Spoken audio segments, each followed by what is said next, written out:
What's the first thing you think of when you hear French onion soup? I think of a good old-fashioned pub or classic steakhouse. When I was a kid and I'd see it on the menu, I'd always get it. This is the soup that makes for a great meal, and now you can make it at home.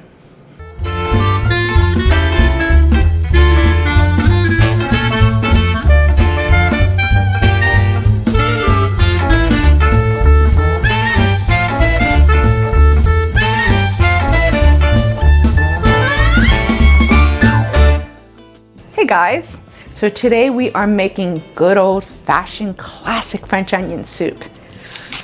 Who doesn't love French onion soup, right?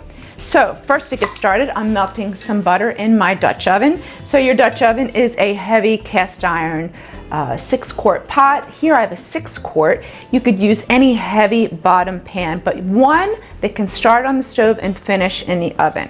And then to prep our onions, so you want a good amount of onions. So once these cook, they do sort of decrease in size. We need a lot of them because they do wilt down after cooking. 3.5 pounds of onions. So I'm going to show you how to cut them into slices. So there's many ways to make slices in your onions.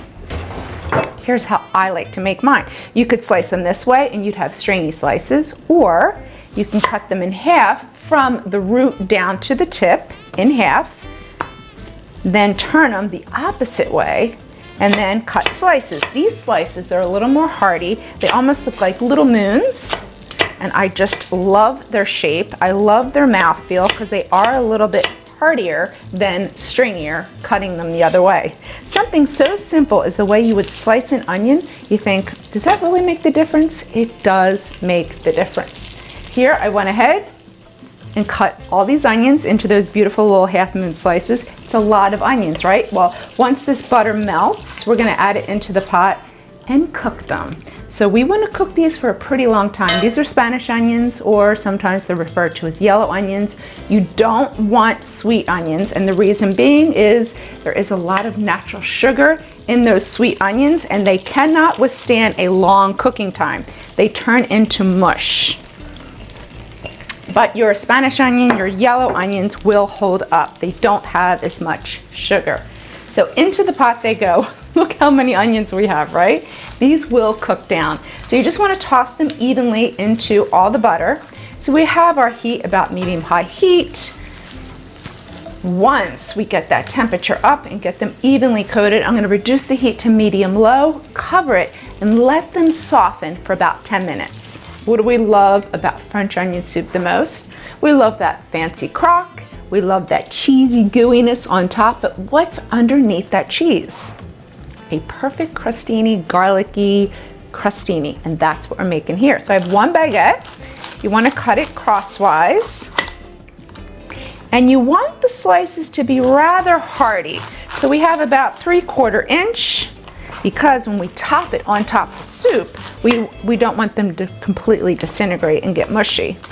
So we want to make them a little bit thicker than you would when you cut crostini. So I'm just going to slice these, get them onto my sheet tray, brush them with butter, season them with salt, and get them into the oven. So we're just going to brush one side of these cute little toasts. So we're going to add a few of these into each crock. So definitely slice the entire baguette. A little bit of salt, always seasoning your crostini, your croutons with salt. Okay, I'm going to spread these out, get them into the oven until toasted about 8 to 10 minutes at 350 degrees.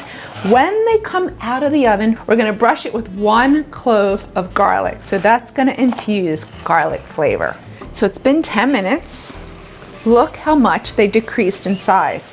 So we've steamed them and they've softened and reduced almost by half. So now you want to remove the lid, increase the heat to about medium. So what that's going to do is burn off any excess moisture in the pot and then further caramelize these beautiful onions, making them really delicious. That's what's going to bring out the natural sweetness from these onions, is by caramelizing them, and just ever so slightly. So we're going to cook them for another 10-12 minutes with the lid off, and then tossing them periodically because we don't want them to burn.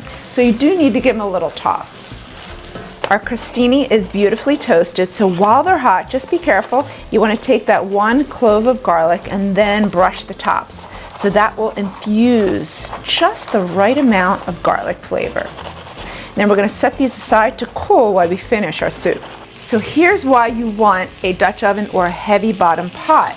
Because look here. See how beautifully caramelized these onions are? If you had a thinner bottom pot, you could burn these onions, and we don't want to burn them. Look at that. This is delicious flavor. This is what's going to make the soup. That adds so much flavor. So now here's what you want to do. Make a little hole right there in the middle because we have some garlic. 3 garlic cloves minced. I minced them earlier. Put them right into that hole, and then what you want to do is just saute right into that little hole. And you're thinking, okay, why? Because you want direct heat, direct contact with the pot, so that way you get all that delicious garlic flavor. And if you need a little help with some oil, because it might be dry right there in that spot, just give it a dash. We don't want to burn the garlic, we want to saute the garlic. So about 45 seconds, once you start to smell that garlic flavor, you know it's released all that delicious goodness, and then we'll toss it in with all the onions.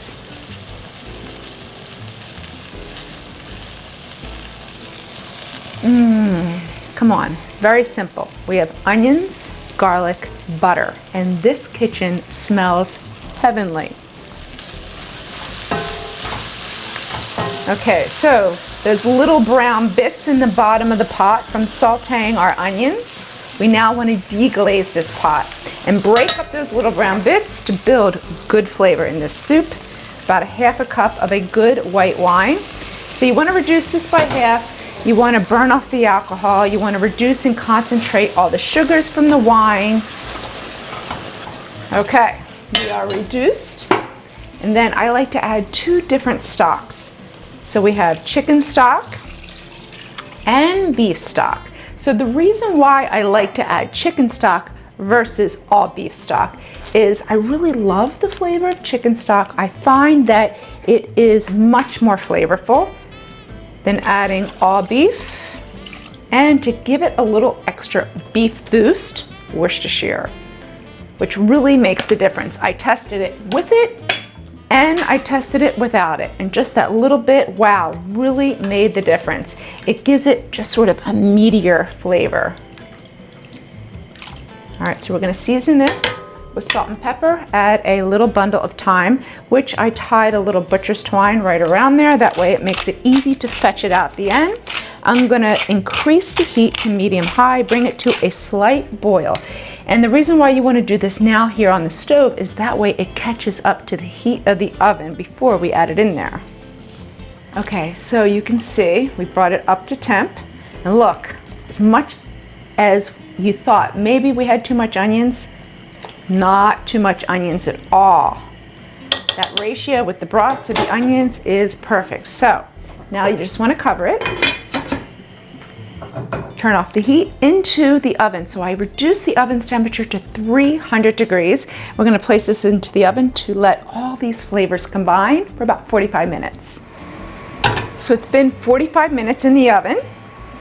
Now, just to finish our soup, some cognac. So this is classic French onion soup. So you want just a little bit, and we're not even going to heat it. We have enough heat going on in there. We really want to taste that cognac.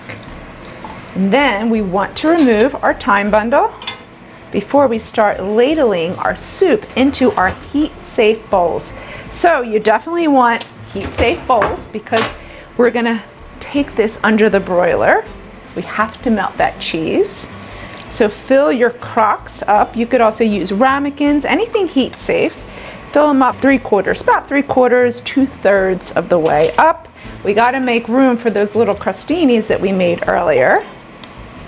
So pop these right on top.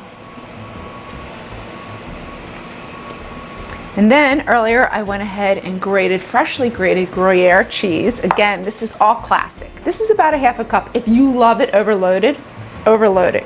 It's your bowl of soup.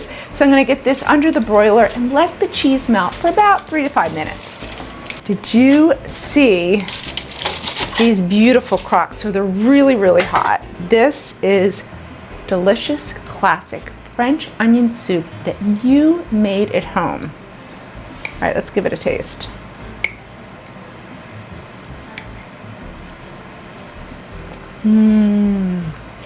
So good.